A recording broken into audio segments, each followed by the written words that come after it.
aqui. legal. Inclusive, assim, fala um pouco desses quadrinhos. Quais são esses teus trabalhos até agora? O que é que tu tem publicado? Ah, legal.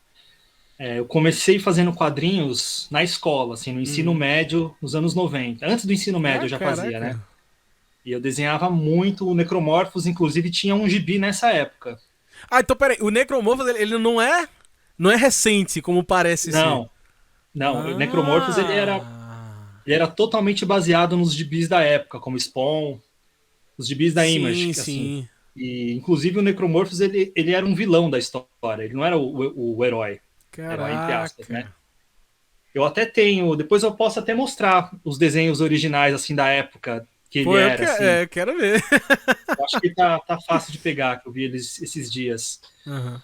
E aí eu deixei guardado na gaveta durante muito tempo, fui fazer outras coisas e você acha que eu comecei os independentes com Necromorphos, mas eu fiz uma tirinha antes, Ah. chamava Turma do Ângelo. Teve o número um publicado e saiu, acho que em 4 coletâneas da editora Virgo. Que massa, velho. Eu não sabia. E a Turma do Ângelo é o verdadeiro o Joãozinho brasileiro, né? Aham. E era só tirinhas dele na escola, com os amigos. Ele era o menininho sem noção das piadas. Aham. E assim, na época da faculdade fez um relativo sucesso, assim, porque era uma tirinha bem fininha, assim, vendia Sim. R$ 1. E foi uma experiência boa, assim, para fazer o Necromorphos, porque eu lembro que eu imprimi, sei lá, quase 10.000 tirinhas Caraca. dessa. Eu devo ter, na casa da minha mãe, deve ter umas 6.000 ainda. Foi mais a E eu, experiência mesmo, né? é, Querer lançar e fazer. e eu fui para um evento no Rio de Janeiro, acho que em 2020, final de Uhum. 2019 foi. E eu comecei a dar de graça, porque tinha muito. E aí eu recebi um e-mail, um e-mail que eu nem utilizava mais, assim, que eu abri só Aham. por para dar uma olhada alguma vez por ano. E tinha uma mensagem de um professor que pegou e tinha uma tirinha, assim, aloprando o professor. Ele ficou muito bravo, assim, isso não é. Velho, aí eu nem respondi, porque a tirinha era de 2007. Ah, já foi. Falei, não tem nem o que falar, assim, eu nem. Assinava como Gabs Arraes, não era nem Gabriel Aham. Arraes, era o Gabes, né? Como chamavam na faculdade. Sim. Então, Que é eu até o comecei arroba com. até hoje, né? De redes O sociais. arroba é esse ainda. E comecei com Turma do Ângelo. Uhum. Aí em 2014 eu lancei. Dessa vez eu separei os quadrinhos. Eu participo dos podcasts, entrevistas e não separo os quadrinhos. Da- Comecei com o Necromorphos. Olha, essa inclusive já é a nova versão do Necromorphos, Essa é a né? nova. Aham. A antiga versão, a primeira versão, quem desenhou foi o Magenta King. Sim, sim. Quem não conhece o Magenta, Olha ele aí. deu. Acho que ele dá aula na Quanta ainda. Uhum. É um tremendo desenhista. Como o Abel assumiu da 2 em diante, e a Aham. gente lançou nos Estados Unidos, eu vou chegar nessa parte ainda. A gente resolveu refazer a número um, porque Ah, sim. a número Pra um continuar, né? Ter é continuidade da. para os caras pegarem Legal. lá e continuarem com o mesmo traço, assim, não Uhum. ter uma mudança drástica já no segundo número. Sim, sim. E como o É número só, um, só um momento, vale ressaltar. Pessoas, Gabriel tá mostrando as HQs aqui nas imagens. Se você quiser ver imagens, você passa no nosso canal, que é o Nerd Speaking no YouTube. Mas se você está nos ouvindo, tem a galeria de tudo que a gente está falando aqui no site, que é só acessar nerdspeaking.com.br. Lá você vai ver a galeria desse podcast. então, aí o Necromorphos eu resgatei dessa adolescência, né? Sim. Tem muitos personagens estavam na gaveta, inclusive aqueles da história do Noite de Spoiler, da parte do mangá. Eles eram do mesmo Ah! universo do Necromorphos, Tem até aqueles personagens. referências em outras HQs. O multiverso de Gabriel Arraes. E aí eu Que falei, o primeiro massa. que eu vou resgatar vai ser o Necromorphos. Então eu Uhum. fiquei praticamente uns 2 anos só acompanhando o cenário de quadrinho nacional, indo nos Sim. eventos, indo nos troféus e conhecendo os autores Uhum. e me preparando para lançar esse quadrinho número um. E aí eu contratei um ilustrador, ele ficou 1 ano sem desenhar nada, assim. Eu paguei adiantado metade do dinheiro para ele. O cara não desenhou nada, nunca Sumiu. entregou uma página. Caraca. E o cara estudava numa escola famosa aqui e tal. Isso meio que já me broxou, assim. Aí eu acabei indo atrás de um monte de ilustrador, todos recusavam. Aí um indicou um, que indicou outro, que indicou outro, que indicaram o Magenta King. Daí eu fiz com ele. E a Magenta história, topou.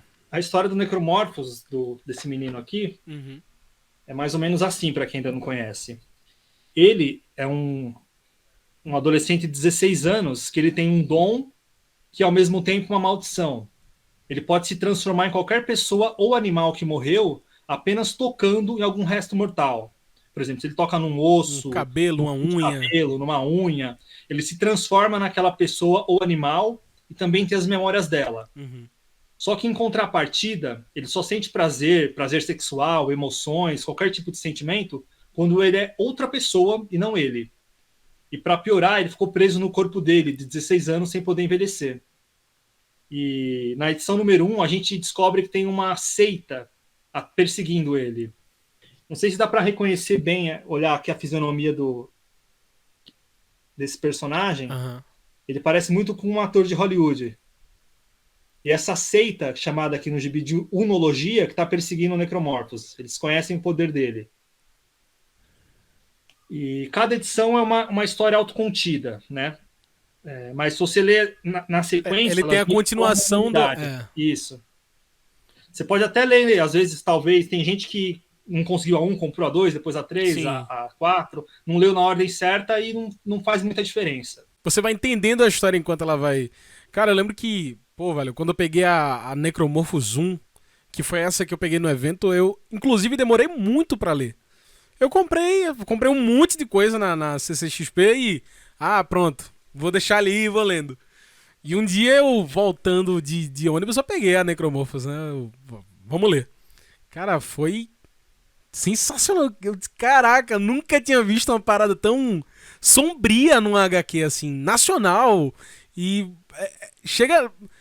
Sabe, você estranha. De onde é que veio isso, saca? Tanto que eu corri pra escrever alguma coisa, ó. Muito bom, leiam aí. Né? E todo mundo que leu no começo, sem conhecer minha cara, assim, pensava que eu era um cara das trevas, assim, eu era o verdadeiro, sei lá, o Tim Burton. E Aham, eu recebi umas propostas audiovisuais, né? E visitei alguns estúdios. que E massa. sempre que eu chegava nos estúdios de cinema, os caras, a primeira coisa que eles queriam fazer era me apresentar todos os filmes de terror que eles estavam fazendo, ou que eles gostavam. E eu não sou um cara muito do terror, assim. Caraca, sério? Tu Eu não. assisto filme de terror, eu me cago de rir. Caraca. Nada me assusta, assim. É pior que É por comédia. isso, por isso que existe o Necromorphos, então. É. E aí eles ficavam me mostrando e eu querendo rir. Era super constrangedor. Né? Mas, Mas assim, a Necromorphos, que tu falou, nasceu bem antes do que a edição que a gente conhece, né? sim, Na versão final. Mudou muito de lá pra cá, assim, a HQ? mudou muito, assim. Nos anos 90, quando eu desenhava na escola, assim, que era um fanzinezinho mesmo, ela era como se fosse um gibi de super-herói. Ah, menos. Sem assombrio, sem esse. Tinha um ar bastante sombrio da parte do vilão, que era o Necromorphos. Sim, sim. Mas de resto, era os heróis, que eram os heróis da HQ, eram os que estão em Noite de Spoiler, né? O Equilíbrio. Uhum. Então, era uma vibe totalmente diferente. Assim, se você Sim. pegar e ler o Noite de Spoiler, você vai ver os personagens aqui. Noite de Spoiler aqui, pra quem não sabe, é mais uma. É uma das mais recentes que o Gabriel lançou. Olha aí, pra quem estiver nas imagens. E aí, durante todos esses anos, assim, eu fui escrevendo a história na minha Uhum. cabeça. E aí eu fui estudar, eu fiz faculdade de audiovisual. Eu sempre quis escrever quadrinhos, mas não tinha nenhum curso que eu falava assim, putz, esse é o curso de quadrinho que eu quero fazer. Aham. E tem uma coisa que me pega muito também, é assim, por exemplo, você vai estudar roteiro com tal pessoa. Sim. Você conhece no quadrinho nacional alguém que estudou roteiro com tal pessoa que é maior que aquela pessoa? Não é, não. É uma coisa muito estranha, assim, que eu fiquei É verdade. analisando durante muito tempo. Falei, pô, sei lá, se eu estudo roteiro com um X, vou lá fazer oficina, estudar na escola do cara, eu sempre vou ser meio que o pupilo do cara. É. Isso é verdade. Isso no quadrinho nacional rola muito. Então, você vê até hoje os projetos das pessoas que deram aula, é sempre assim. O cara é o editor, ele está editando os quadrinhos de quem fez aula com ele, e parece que a pessoa não ganha uma identidade própria, assim. Você Ela sempre vai continua na vincular a sombra, né? pessoa. Pois é. É. E aí eu É decidi que não ia verdade. fazer curso de quadrinho nenhum, ia fazer a faculdade de audiovisual para aprender bem roteiro Ah, E depois eu ia estudando roteiro nas escolas de roteiro de cinema mesmo, que é onde eu estudei a Academia Internacional de Cinema, uhum. a Roteiraria, o Instituto de Cinema de São Paulo. E aí eu tentei fazer um Que percurso massa. diferente. E assim, pra mim, o quadrinho nacional hoje, eu que cheguei bem depois e, enfim, eu conheci, como eu falei, conheci o quadrinho nacional muito pela tua obra, assim. Pra mim isso é assim, mas pra você, quem foi tua influência? Existiu algum quadrinista brasileiro que tu disse, não, aqui, isso aqui me inspira, isso aqui me trouxe? Não precisa ser, inclusive, nem só nacional, tá?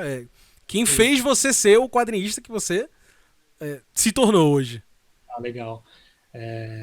Dos nacionais, eu comecei a frequentar o Troféu HQ Mix e eu sempre Aham. via o Daniel Esteves e eu sempre curti muito o Nankin Digital. E ele foi uma das Sim. inspirações para eu falar assim, não, eu não preciso desenhar meus quadrinhos, porque eu estava naquela pira de, não, eu preciso desenhar, eu preciso escrever. Fazer tudo, E aí né? eu vi que tinha um roteirista nacional só escrevendo. Então eu falei, putz, Aham. é o que eu vou fazer. Assim, eu demoro muito para desenhar. Uhum.